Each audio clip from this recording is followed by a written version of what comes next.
Hello and welcome back to Will's World of Reviews and More.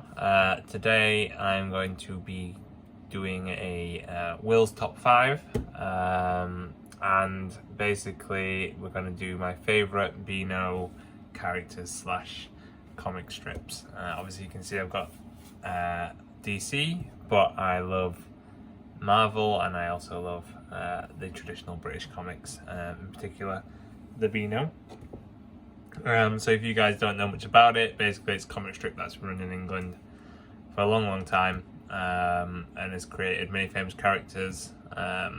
Still has a weekly, I believe it's weekly, comic strip that comes out, and they do annuals on a yearly basis, which are quite collectible and they're very fun. It's not like DC Marvel, that are mainly superhero based and maybe take a more serious tone. It's very light-hearted. And you know, as someone who loved the Beano and still loves the Beano, as a kid I used to long for that moment on Christmas morning when I would unwrap the Beano annual, and it would mean so much to me, and it was something that I still collect to this day, even though I've missed a few here and there. I need to kind of maybe go through how many Beanos I've got and see which ones I'm missing, because I've got some stretching back to the 70s as well. So yeah, top 5. Number 5 is a bit of a cheat because it was originally part of the Dandy, which is sadly no longer a thing. They do an annual each year, but it's no longer a weekly comic strip, and that's Banana Man. That's number 5.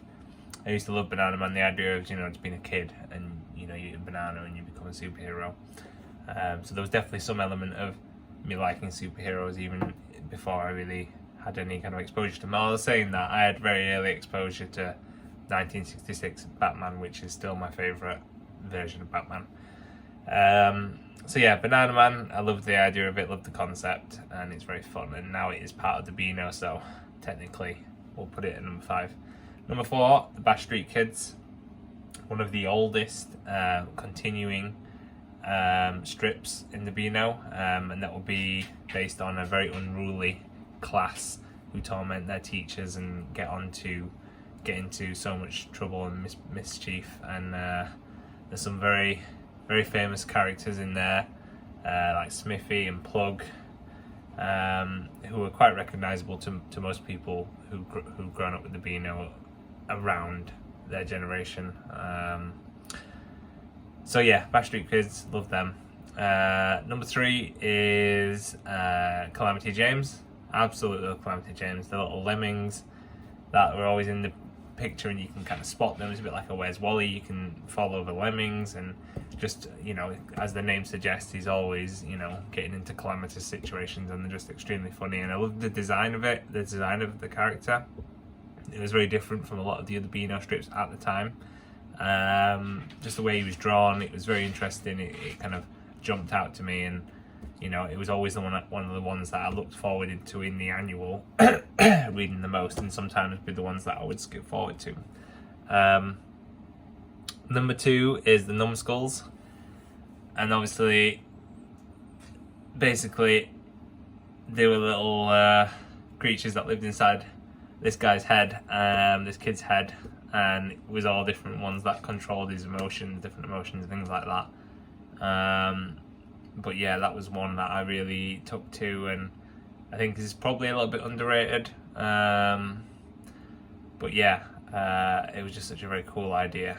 And then number 1, which is, pretty obvious, because if you're a Beano fan, you're gonna love him, and that's Dennis the Menace, who's gone through a lot of changes recently. And is he still a menace? That's a big argument. Maybe he's no longer a menace, because that kind of stuff's not acceptable. But as a kid in the 90s reading Dennis the Menace, it was not like it was in the previous 70s, 60s, and 80s, where he probably was doing, more criminal stuff. It was more of a light-hearted mischief kind of Dennis the Menace, and that's the one that I prefer.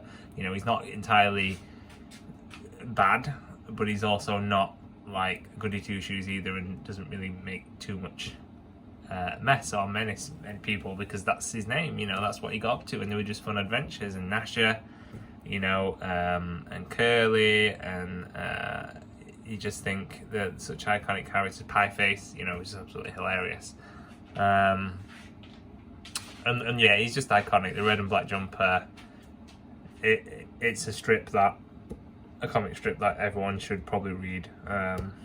That's just my opinion. Even fans of only DC and Marvel and other more superhero based ones, you know, have a read of SMS because it will, I don't know, it just gives me a sense of joy. So that's just me. Anyway guys, thanks for watching. A bit of a different video, but I thought I'd do something a little bit different. Might start this as a series, World's Top 5 various things. It's just my opinion, and I don't know if anyone actually cares. But anyway, thank you for watching. As always, peace, love, and prayers. Bye.